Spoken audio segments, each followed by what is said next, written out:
It is a joy and privilege and pleasure to be in this warmly familiar place.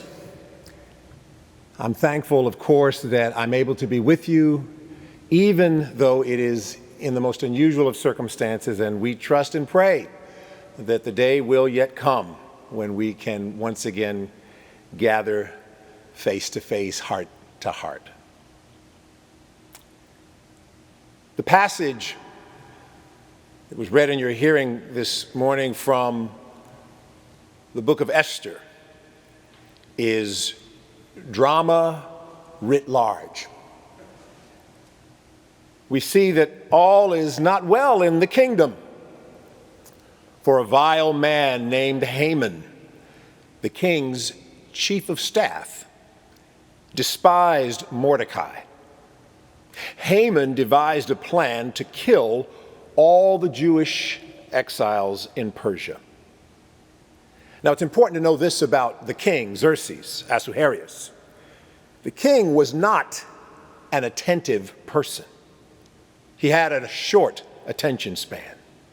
The king, by many estimations, was incompetent, even somewhat oafish. He liked to be the center of attention. With that understanding, Haman had the freedom to do as he saw fit. And therefore, a decree went out into the land to rid the kingdom of all the Jews. Distraught about this news, Mordecai approached Esther, who at this point had become queen, to see if she would approach the king. Fearing the worst about this request, at first she was not sure what she would do. Nevertheless, as the moment unfolded, she devised a plan to save her people from destruction and gave us, if you will, a script for defiance, a script for overcoming oppression. The drama of Esther's story, as I said, is gripping, and we look on as the very survival of a people hangs in the balance. But the truth that is so clearly visible, if we take but a moment to see it, is that deliverance, even salvation, can make its way through and find us even in the worst of circumstances. Isn't it good to know that when evil and pain is surrounding us and would seem to overtake us, we still have a claim on being able to overcome? Mordecai says it clearly. He says, relief and deliverance will come. But before we go much further, we need to examine this problem. Some of you may already realize that one of the distinctions of the book of Esther is that nowhere in the book is the divine mentioned. Nowhere is the name of God uttered. Some have said over the centuries that that fact calls into question whether it should have even been included in the canon. But here is the perspective that can be applied to Esther, and if you are like me, to your own life as well. The fact that God is not mentioned anywhere gives me the license to acknowledge and praise God everywhere.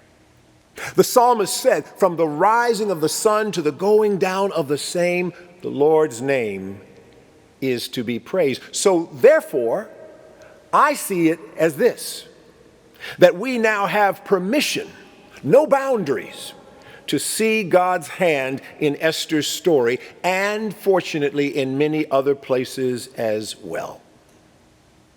As you read the story, you will see a truth of Esther, and one for all of us.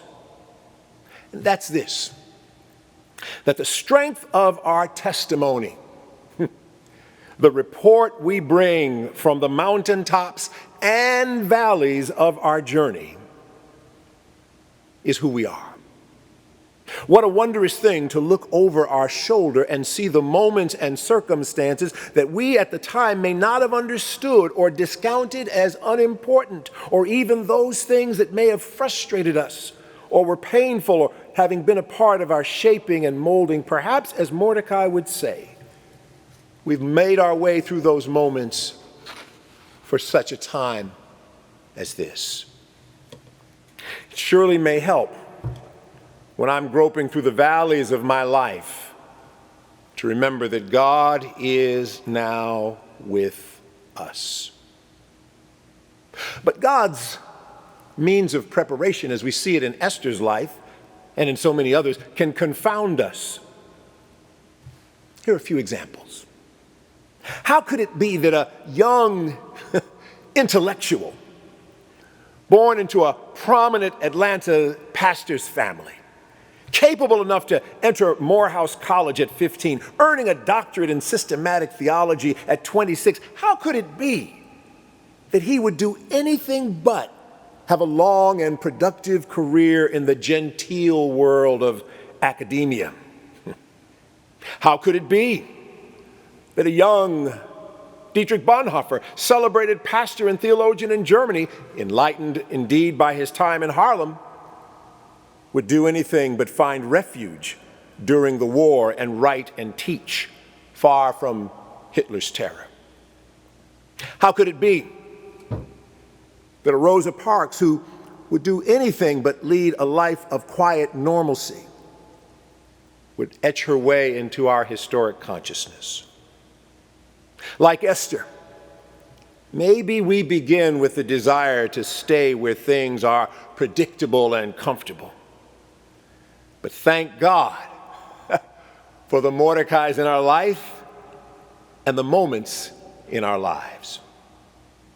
The things that stir up our spirit to do what is right and just. Mordecai posed a provocative and maybe for some of us a disturbing proposition. Who knows, he said, perhaps you are where you are. Perhaps you are the consummation of all your experiences. Perhaps you are the sum total of everything you have endured for such a time as this. Now, I know when we think of our life of faith, we oftentimes think of comfort and reassurance. And yes, the redemptive love of the gospel, yes, should bring us comfort. But the disruptive power of the gospel should compel us. We ought not to rest easy until we are caught up in what God has called us to do. It was a prior pastor of this great church, William Sloane Coffin, who said that part of the disruptive nature of our faith is that when seemingly powerless love is able to overcome loveless power. We ought not to rest easy, yes, until we're caught up in what God has called us to do. I ought not to feel right until I am doing right. I ought to make certain that I get into good trouble. And maybe the route to that is, like Fannie Lou Hamer said, maybe it means that we must be sick and tired of being sick and tired. Maybe like Ella Baker in her moment and the voices of so many now in this moment, not in arrogant certainty, but in humble faithfulness. Yeah, perhaps you are where you are. Perhaps you are consummation of all your experiences for such a time as this. No, it would not be the safety of refuge for Bonhoeffer. God had prepared him, but then he placed him as a voice for brave discipleship in the face of Nazi oppression. Bonhoeffer himself said, action springs not from thought, but from a readiness for responsibility. And yes, for Rosa Parks, and thank you, Michael, as you mentioned the rape of Riverside Taylor, one of the most illuminating elements of that documentary is that we learned that Rosa Parks was far from a humble seamstress, even long before the Montgomery bus boycott.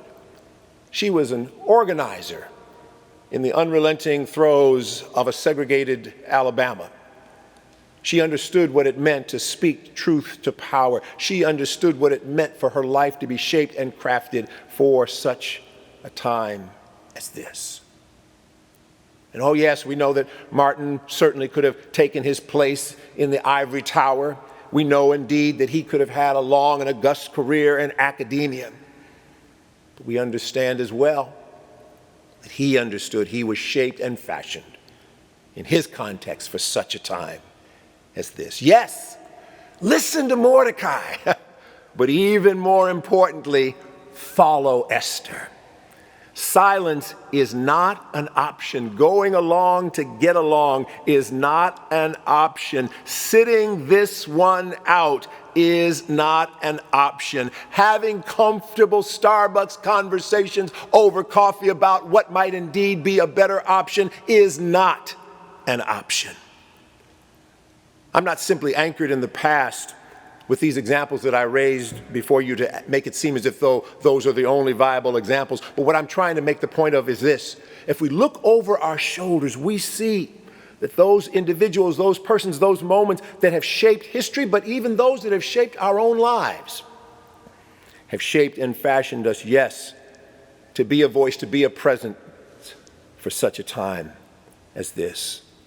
Whether it's a moment, a season, or a lifetime, I don't want to miss the time that God has shaped and crafted for me to occupy. Now, to be clear, God does not shape the hateful calamities that tear at the fabric of our society and world. God does not press a knee of racist abuse of power on our necks. God does not condemn us to violent and deadly assault for the simple act of existing in the personhood that God has shaped for us. But as God gives us voice, it is to say that the angry words of incompetent and yet dangerous leaders will not be the final words. As we step into those places that call us, injustice and yes, evil will not have the final say. I often talk about a treasured possession that we have in our family. I was in fact just talking about it with my sister the other day. It's a photograph.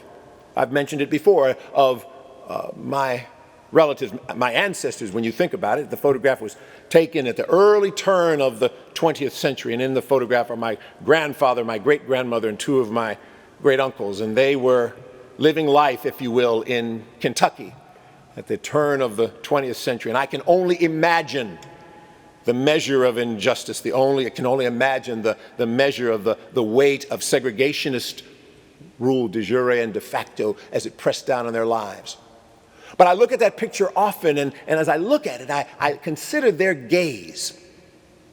And yes, it was in the context of that moment for them, but I like to think that gaze that they all had as they sat stolidly for that photograph was a gaze beyond that moment that they found themselves in, beyond even a moment that they could understand or comprehend by way of how it compared to the future. And I like to think that who I am and what I do and where I go and what I say is the consummate result of knowing that there are those who are part of my makeup, who had a measure of faithfulness and fortitude that I'm the beneficiary of. Perhaps their gaze looked beyond their moment. Perhaps their gaze looked beyond their context, and it serves to strengthen me for such a time as this. Because God is not mentioned by name in Esther, yes, God indeed is with us in every measure of our lives. So my word to anyone who's listening would be this: be ready. Be ready for those opportunities. Be ready for those moments. Be ready for those situations where you are called to be a presence, where you are called to bear witness, where you are called to speak truth to power. Sometimes the ways in which we're called to the moment can be totally surprising. And they may not seem as if those they fit into a larger narrative. but just give them consideration. At the beginning of 2009, none of us, for the most part, who knew who Sully Sullenberger was. 57 years old at the time, and an airline pilot at that time for 30 years. Think about it. 30 years of routine flights. 30 years of normal day in and day out existence. Even, yes, with the skills attendant to being a pilot, but nevertheless, nothing out of the ordinary or unpredictable. Thousands of hours in the air. But I'd like to think that maybe all of that, which on its face to some might seem mundane, was preparation. Preparation for him to be where he was for 7 minutes. 7 minutes to land a plane miraculously in the middle of the Hudson River, just on the other side of these stained glass windows. And like the book of Esther, no one may have seen God's hand in that moment at the outset, but I dare say that somewhere above 900 feet above the water surface, God showed up for a whole lot of people. So understand that God can call us to the moment. And as God prepares us for the moment, we're obligated to step into it. Oh yes, God places us. And sometimes it's in places of challenge, but God prepares us for where God places us. We are the sum of our experiences. We are the sum of all of those things that give us hope and, yes, give us a measure of wisdom. And if you and all of us can consider that God has a purpose and place for us, we can be like this brave woman of Scripture and go forward in prayerfulness and faithfulness. In this account, we're not simply hearing the voice of Esther the queen.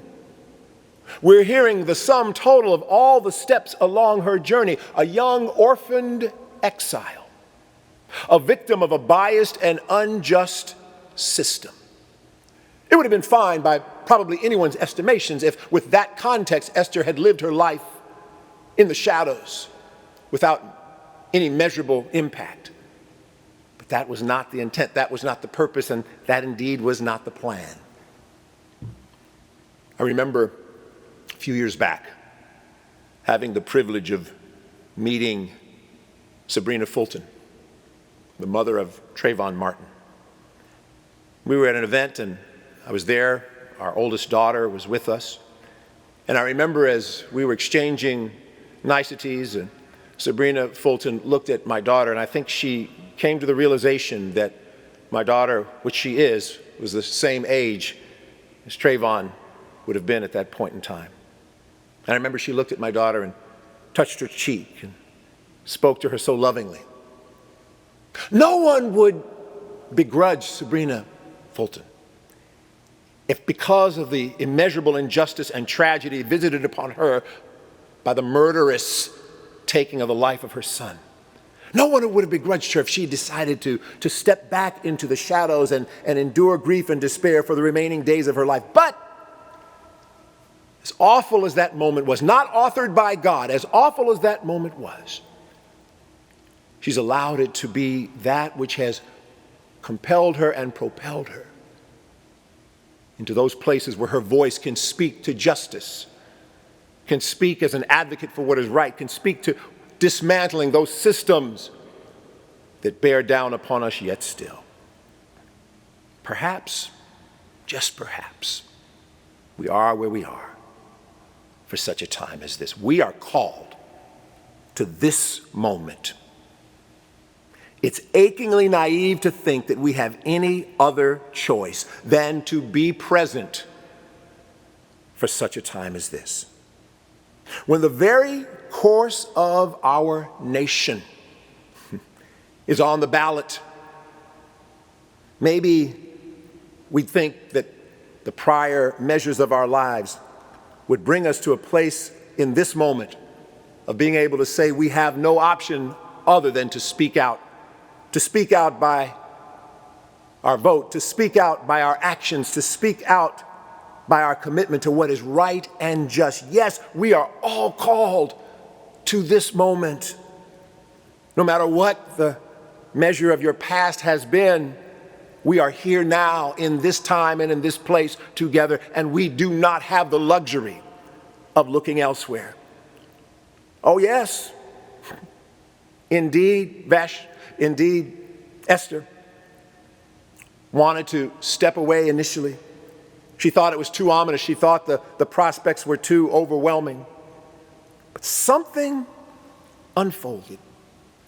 I don't have the benefit or the privilege of going back in time or looking into the inner dimensions of Esther's spiritual composition.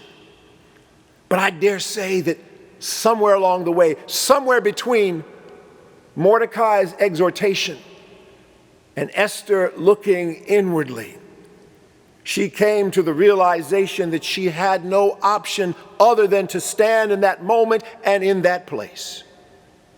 And maybe if we're looking for that same measure of strength, maybe if we're looking to be prodded into the measure of statement, of justice, of righteousness that we are called to be a part of, maybe we also need to have that way in which we are encouraged.